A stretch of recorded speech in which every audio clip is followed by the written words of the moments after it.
You see, before any sort of awakening happens, before the mask slips, before the curtains part, we take love terribly seriously. We think it's about finding the right person, as though existence were a department store and we are merely shoppers in the aisle of affection. We say, "I love you," meaning you are the image that best completes my idea of myself. And that, my friends, is the beginning of the comedy. Because we don't fall in love with people, we fall in love with our ideas of people. We fall in love with the way they fit the costume of our longing, the way they make us feel when they smile at just the right moment, or the way their silence confirms what we wanted to believe. In truth, most romance is a beautifully choreographed masquerade, where two egos dance together, each pretending to be what the other's dream requires. We call that love, but it is more often a delicate bargain. I'll keep believing in your mask if you'll keep believing in mine. And both sides, secretly, are terrified that the mask might slip. Now, it's not that there's anything wrong with this game. It's rather charming, you see, because that's what humans do. We are marvelous actors in the theater of life, and the play called romance is one of our favorites. But the trouble begins when we forget that we are acting. We start to imagine the costume is our skin, that the script is our soul. Then love becomes effort, an anxious performance, a desperate maintenance of identity. So we begin to manage love. We study the lines, how to text, how to charm, how to appear mysterious but not cold, open but not needy, confident but not arrogant. We treat affection like a career, always optimizing, polishing, performing, and all the while we miss the actual presence of the other person because we're so busy projecting the right version of ourselves. Do you see the joke? We try to possess love when love is precisely that which cannot be possessed. The moment you try to bottle it, it evaporates. The moment you try to secure it, it slips through your fingers. But society tells us otherwise. It whispers, find your person, secure your partner, define the relationship. So we build cages and call them commitments, forgetting that love, like breath, must move freely to stay alive. We think fidelity is a form of ownership, but in truth, fidelity is the recognition that love isn't ours to own. It's something that flows through us, like music through a flute. And yet, we cling to the idea of control. We say, if you love me, you'll make me happy. But that's asking another human being to perform a miracle, to fill the infinite sky of our longing with a few clouds of reassurance. It can't be done, for love born out of need is always on the edge of fear. The very desire to hold love tightly is what strangles it. Before awakening, our love is full of noise, expectation, projection, comparison. We love not because we are full, but because we are empty and hope another will fill us. So we build our castles of romance upon the sand of insecurity. And when the tide comes in, as it always does, we mistake its washing away for betrayal. But even this confusion is part of the divine play. Because through these games, through this comedy of misunderstanding, we begin to sense something deeper. We begin to notice the fatigue that comes from constantly trying to be lovable. We begin to feel the falseness of the smile that hides our loneliness. And in a quiet moment, perhaps after a heartbreak, perhaps in the stillness between relationships, we glimpse a strange and frightening truth. That maybe love isn't what we thought it was. Maybe love isn't about getting or keeping at all. Maybe it is what happens when there's nothing left to defend. And that realization, my friends, is where awakening begins. It begins when we tire of the endless audition for approval, when we see that all the masks are made of paper and the roles were only ever pretend. Then we start to laugh softly, tenderly, at the grand performance of it all. Because only when the laughter comes can we finally fall silent enough to see what love truly is. And then something happens, perhaps in meditation, or in the quiet aftermath of a great heartbreak, or while watching sunlight dance on water, there comes a peculiar and unmistakable shift. You suddenly see that the one you've been calling me, the thinker of your thoughts, the chooser of your loves, the author of your life, is a phantom. At first, it's unsettling, because the ego, that familiar narrator of your story, begins to wobble. You notice that thoughts arise of their own accord. Feelings surge without permission. Decisions appear, and you only seem to sign your name at the bottom. It's as if you've been pretending to steer a ship that's been sailing itself all along. And so, in that instant of seeing, a kind of laughter and terror mingle. For you realize that all the striving, all the performing, all the desperate attempts to control love and life were founded on an illusion, the illusion of a separate self, an isolated observer standing apart from the world. But there is no such observer. There is only seeing, only loving, only living happening by itself. This is the shock of awakening, not a bright light or a divine trumpet, but a sudden absence, the absence of the one who was trying so hard. And that, you see, is why it feels so strange. It's like discovering that the actor who played you has quietly left the stage, and yet the play continues on its own, perfectly well. Now, for most people, this realization arrives not as peace, but as vertigo. The ground gives way. The old definitions collapse. If there is no separate I, then who am I to love? Who am I to be loved? What is relationship without the two? You see, we are conditioned to believe that love requires two, a lover and a beloved. But awakening whispers that this division was imaginary all along. What you called you and what you called the other were never truly apart. They were two waves playing at being different crests of the same sea. When that is seen, the game changes, and for a moment, you may not know how to play. This is why so many seekers feel lost after awakening. The old motives crumble. You cannot fall in love in the old way, because there's no one left to project upon. The performance feels hollow, the seduction meaningless. You look into someone's eyes, and instead of seeing a romantic possibility, you see infinity staring back. And it's beautiful, but also disorienting. It's the cosmic joke in its purest form. You spent your life trying to improve yourself, to make yourself more lovable, more spiritual, more worthy, only to discover that there was never a self to begin with. And all the while, the love you were seeking was the very fabric of existence itself. You were swimming in it, breathing it, being it. But the mind doesn't surrender easily.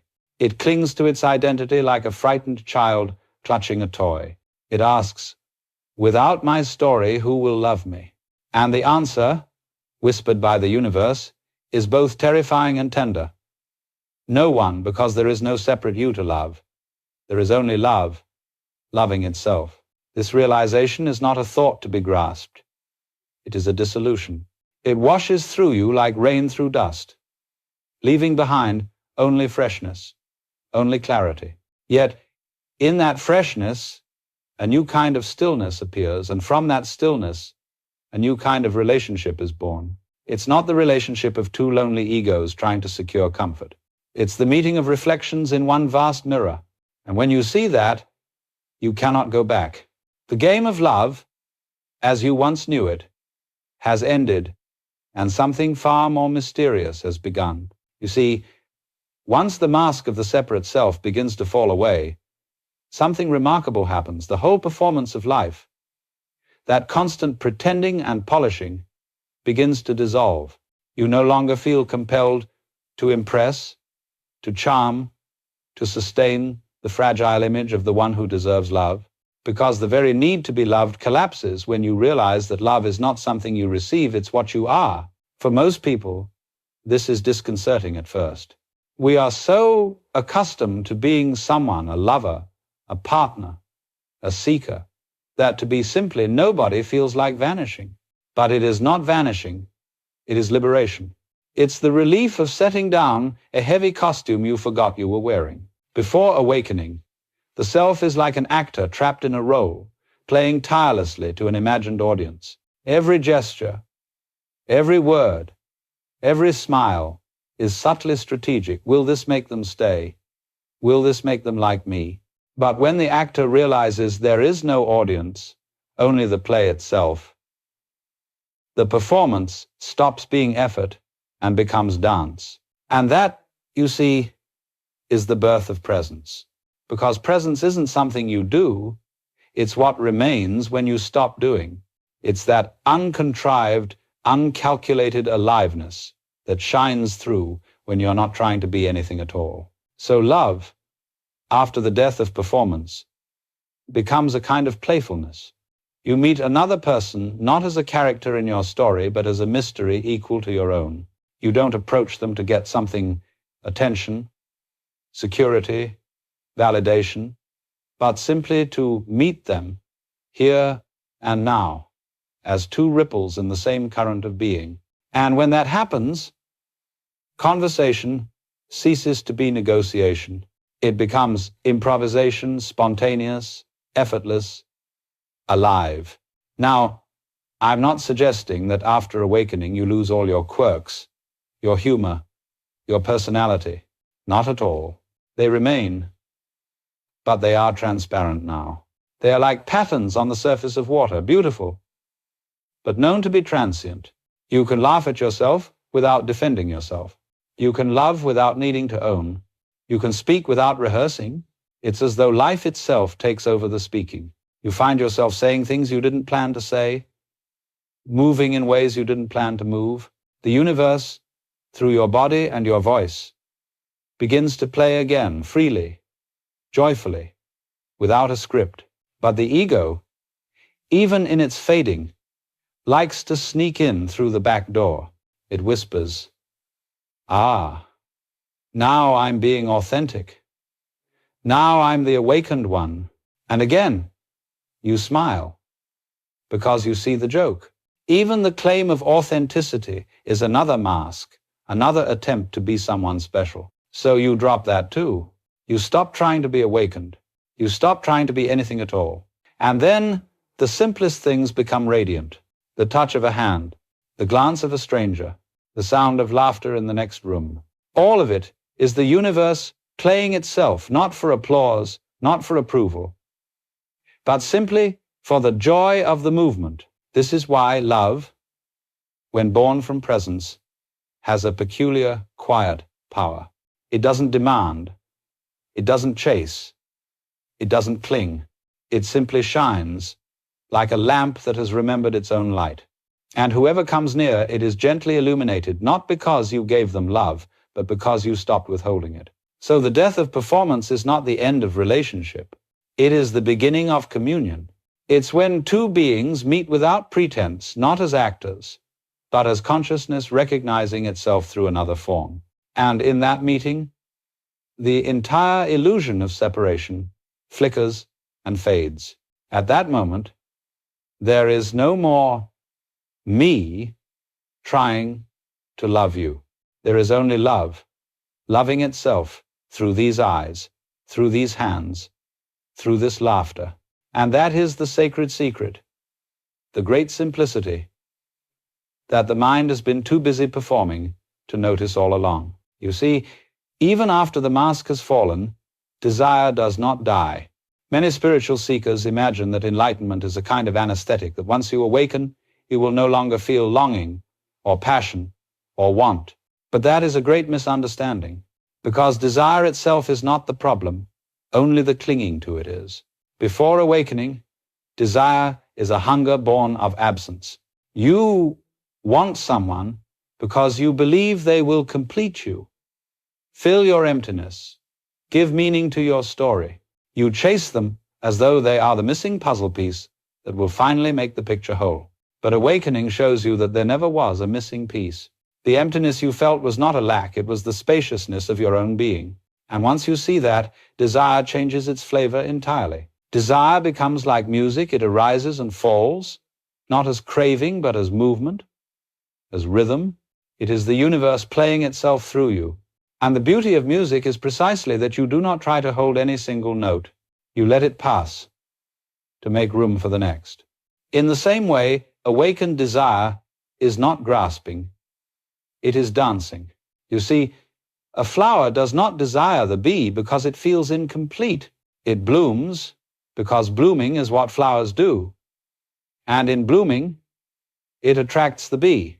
Likewise, when you are full, not with egoic pride, but with presence, you don't chase love, you radiate it.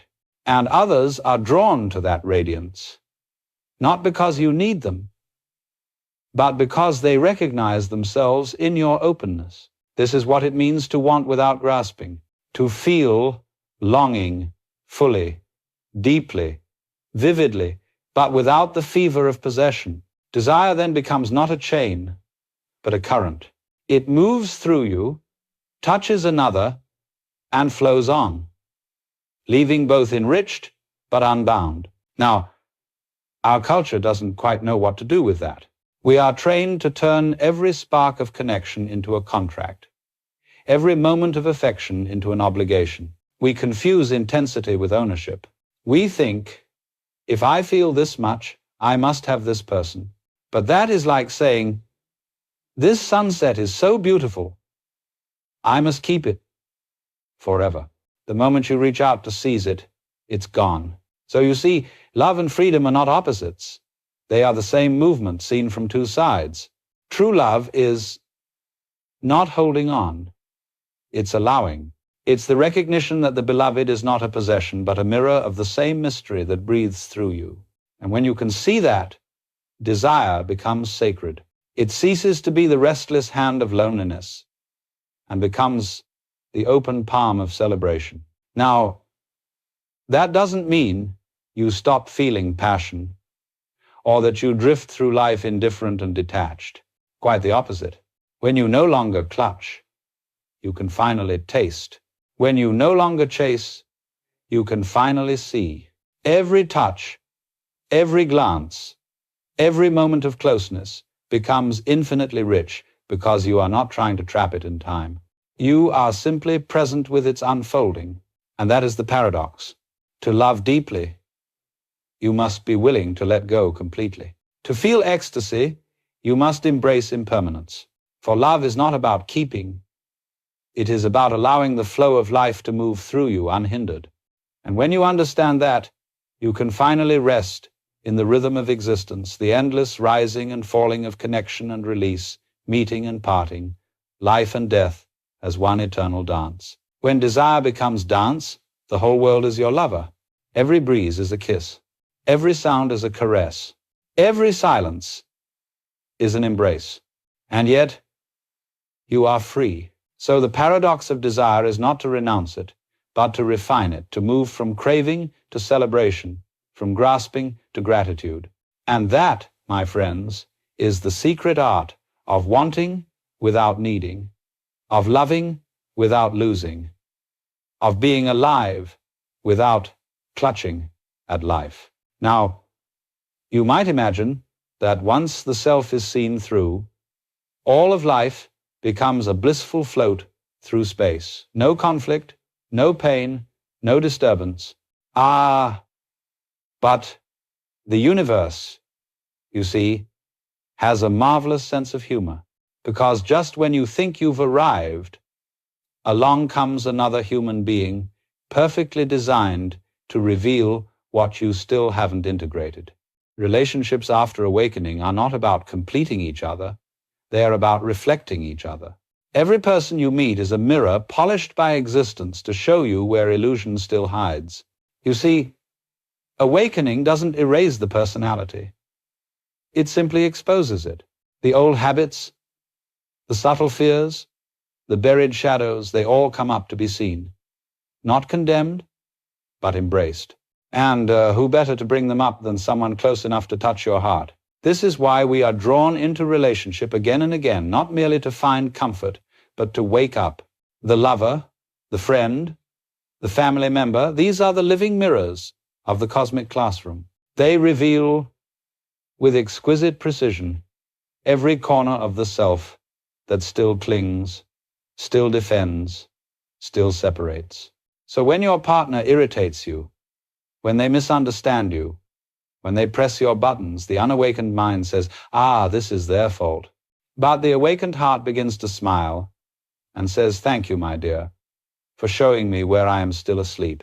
That's why I sometimes say, relationships are the finest meditation halls on earth, because they don't allow you to hide. When you live alone, you can imagine you are enlightened. It's easy to look serene when there's no one around to challenge your serenity. But put two egos in the same kitchen, and you will very quickly find out how awake you really are. And yet, this is beautiful because each moment of friction is the universe offering you a chance to see what's left of the mask. The irritation, the jealousy, the fear, they are not mistakes. They are doorways. They are the sound of the old identity cracking open. But we must learn to look with gentleness. When you see your own reactivity arise, do not attack it. Simply notice. Say to yourself, "Ah, there you are, that little echo of me who still believes it must control, must be right, must be loved on its own terms." Watch it, smile at it, and in the warmth of that awareness, it begins to soften. Your partner, then, is not your enemy but your mirror, not your possession but your teacher, and you are theirs.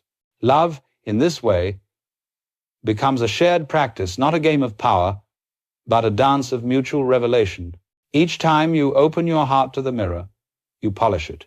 Each time you forgive, you become more transparent.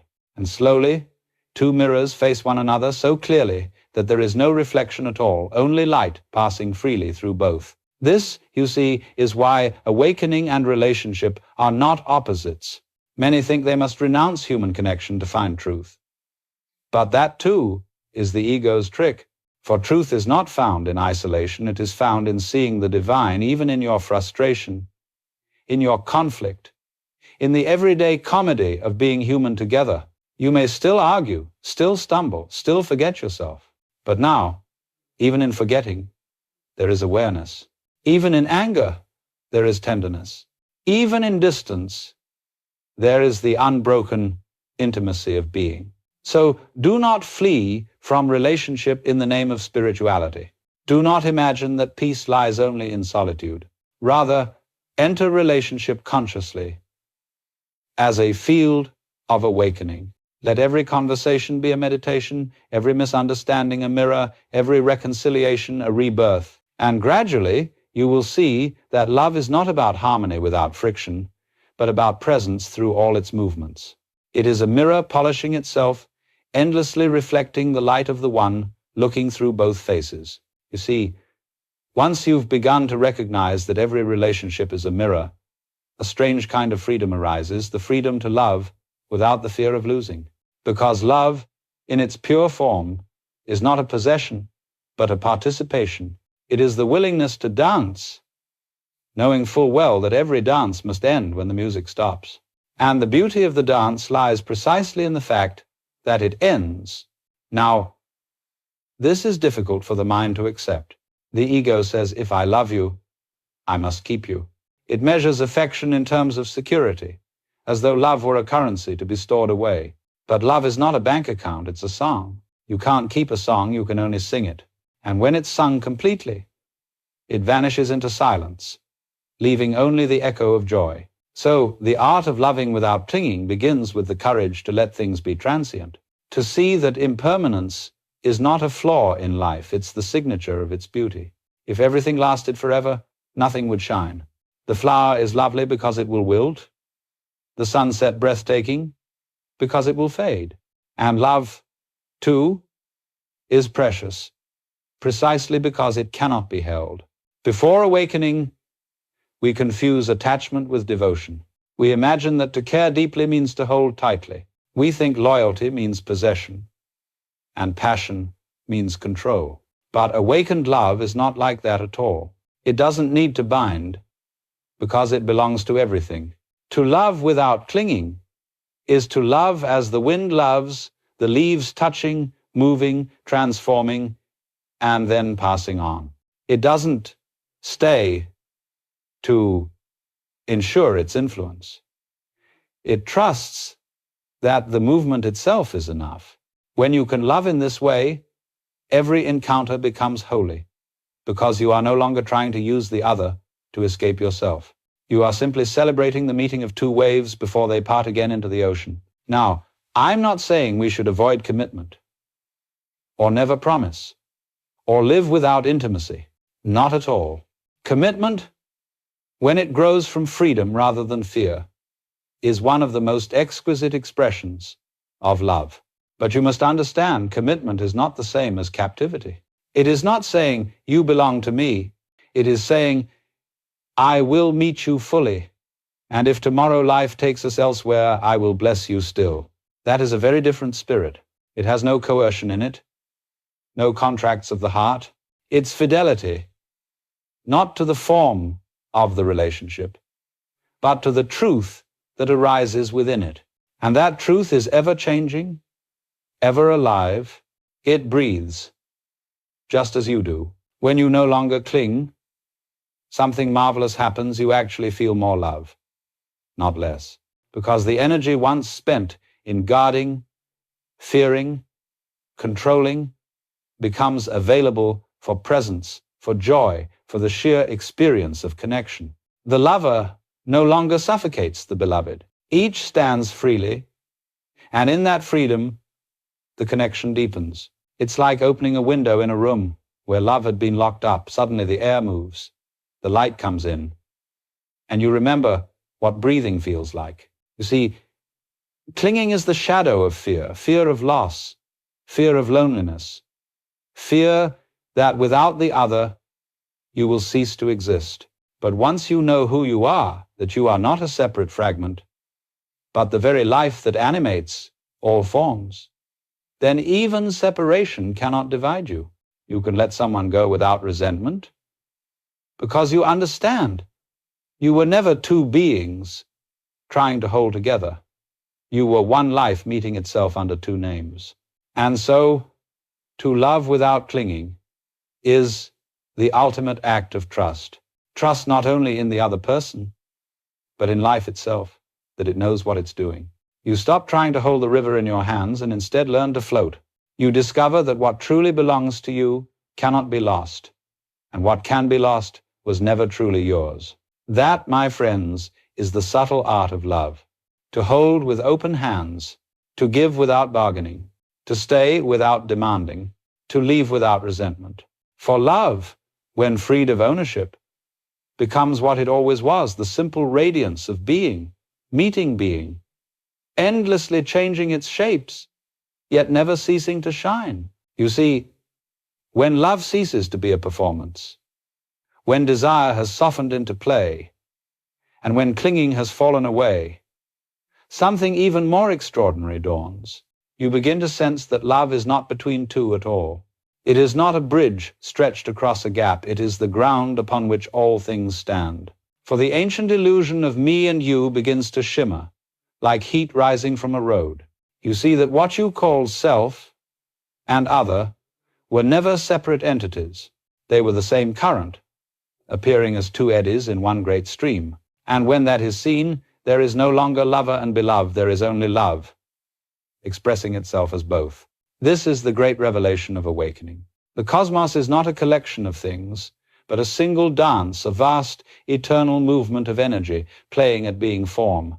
It hides and seeks with itself through the faces of lovers, the cries of newborns, the laughter of friends, the ache of parting. It forgets itself in order to rediscover itself. And every relationship, every touch, every moment of longing is the universe whispering to itself, ah, so this is what I am. When you understand this, romance becomes a sacrament. The meeting of two people is no longer a coincidence of biology or fate. It is the cosmos folding in on itself to experience intimacy. It is God playing peekaboo through human eyes. And you realize, with both awe and amusement, that what you've been seeking in every embrace was not another person, but the taste of your own infinite nature. Now, don't make a religion out of it. The mind loves to turn insight into ideology. It says, now I know we are all one, and then promptly forgets as soon as someone cuts it off in traffic. The unity I speak of is not a theory, it is a living perception, a felt recognition that nothing stands apart. When you breathe, the trees exhale. When you speak, the air vibrates into someone else's hearing. When you love, the universe is loving itself through your heart. This is why love, in its highest form, feels sacred, because it is sacred. Not because it belongs to some supernatural being, but because it reveals what has always been true, that there is only one being, endlessly becoming, and each time you look into another's eyes, you are gazing into a mirror made of stars. You are the cosmos recognizing itself in another costume. So, from two, we become one. But then, even the one dissolves, because to say one still implies there could be two. And in the final recognition, even unity is transcended. There is no number, no boundary, no center, no edge. There is only this happening now. The cosmic lover is not an entity, it is the play of consciousness itself, eternally falling in love with its own unfolding. This is why, in the deepest moments of intimacy, the self disappears. You lose track of time, of name, of thought. For a heartbeat, there is no I or you, only the shimmering pulse of life meeting life. And that, my friends, is the truth behind all longing. Every kiss, every embrace, every tear is a brief homecoming to the place where there are no boundaries at all. Now, don't mistake this for detachment or coldness. When you see that everything is love, you don't become indifferent, you become tender beyond measure. For when you realize that every being is yourself in disguise, compassion arises naturally. You cannot harm another without feeling the wound. You cannot give without receiving. It's all one movement, endlessly weaving its patterns of giving and taking, of birth and death, of coming and going, all of it. Love, love, love. So, from two to one to none, that is the journey. And when you reach the place of none, you do not vanish. You finally see that you were never anywhere else. The cosmic lover was always here, dreaming itself as the dance of opposites, the eternal game of hide and seek, only to find that the hider and the seeker were never apart. And in that realization, you can finally laugh the great, holy laughter that says, "Ah, it was all me, all along." And so, my friends, after the grand revelation, after the ocean of oneness has swallowed every distinction, you find yourself back here, in this room, in this body, with the kettle whistling and the cat scratching at the door. Because even after you've seen that you are the universe, you still have to pay the electricity bill. You see, enlightenment is not an escape from being human. It is the full embrace of it. The cosmic perspective does not cancel your individuality, it includes it. Just as the ocean includes the wave, you are still this person with your laughter, your peculiar habits, your accent, your way of walking down the street. The difference is that now you wear all of it lightly, as an actor, aware of the play but still delighted to play it. This is what it means to return to the human. It's not a fall from grace, it's the flowering of grace into form. You cook dinner, you make love, you grieve, you celebrate, all as before. Yet everything has changed, because the one who thought it was doing these things is gone, and what remains is life living itself through you, effortlessly. Now, many people imagine that awakening makes you aloof, that you walk around serene and untouchable like a marble saint. But that's nonsense. True awakening makes you more human, not less. You laugh more easily because you no longer defend an image. You cry more freely because sorrow no longer threatens you. You love more deeply because there's no one left to protect. And you forgive because you finally understand there was never anyone to blame. To live this paradox gracefully means to let the infinite and the ordinary dance together in you. To chop wood and carry water, as the Zen people say, but with a twinkle in your eye. To talk to your lover, your child, your friend, not as roles in a drama, but as faces of the same mystery you met in meditation. To see that folding the laundry is no less divine than chanting a mantra, and that silence at dawn is the same stillness you glimpsed in the heart of the universe. You see, when you stop trying to be spiritual, you become naturally so. When you stop striving to be pure, purity flows like a clear stream. When you stop trying to control love, love begins to move through you like breath. The whole thing becomes wonderfully simple but not simplistic. It's the simplicity on the far side of complexity, where laughter and wisdom are one. Of course, the play still goes on. You'll still forget yourself, still get caught in irritation or doubt. But even in that forgetting, something deeper remembers.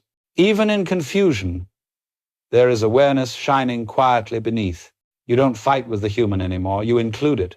The sacred and the silly coexist peacefully, like the sun and the moon sharing the same sky. So you love, you lose, you begin again. You make mistakes, and the universe learns something new through you. You find that every act, brushing your teeth, holding someone's hand, watching the rain slide down a window, is the whole cosmos expressing itself in miniature. And this, perhaps, is the final secret. That the extraordinary is never elsewhere. It's always right here, dressed as the ordinary. When you see this, life ceases to be a problem to solve and becomes a song to be sung.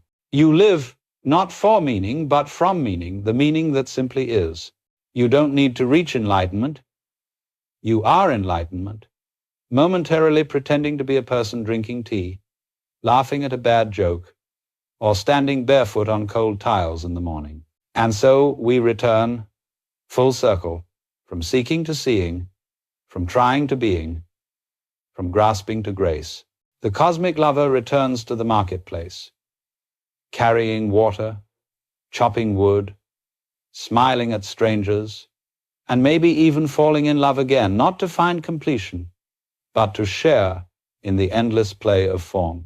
And if someone asks you what awakening feels like, you might just smile and say, it feels like this, exactly this, but without the need to hold on. Because, you see, this is it. It always was. It always will be. The rest was only the dream of forgetting what you already are.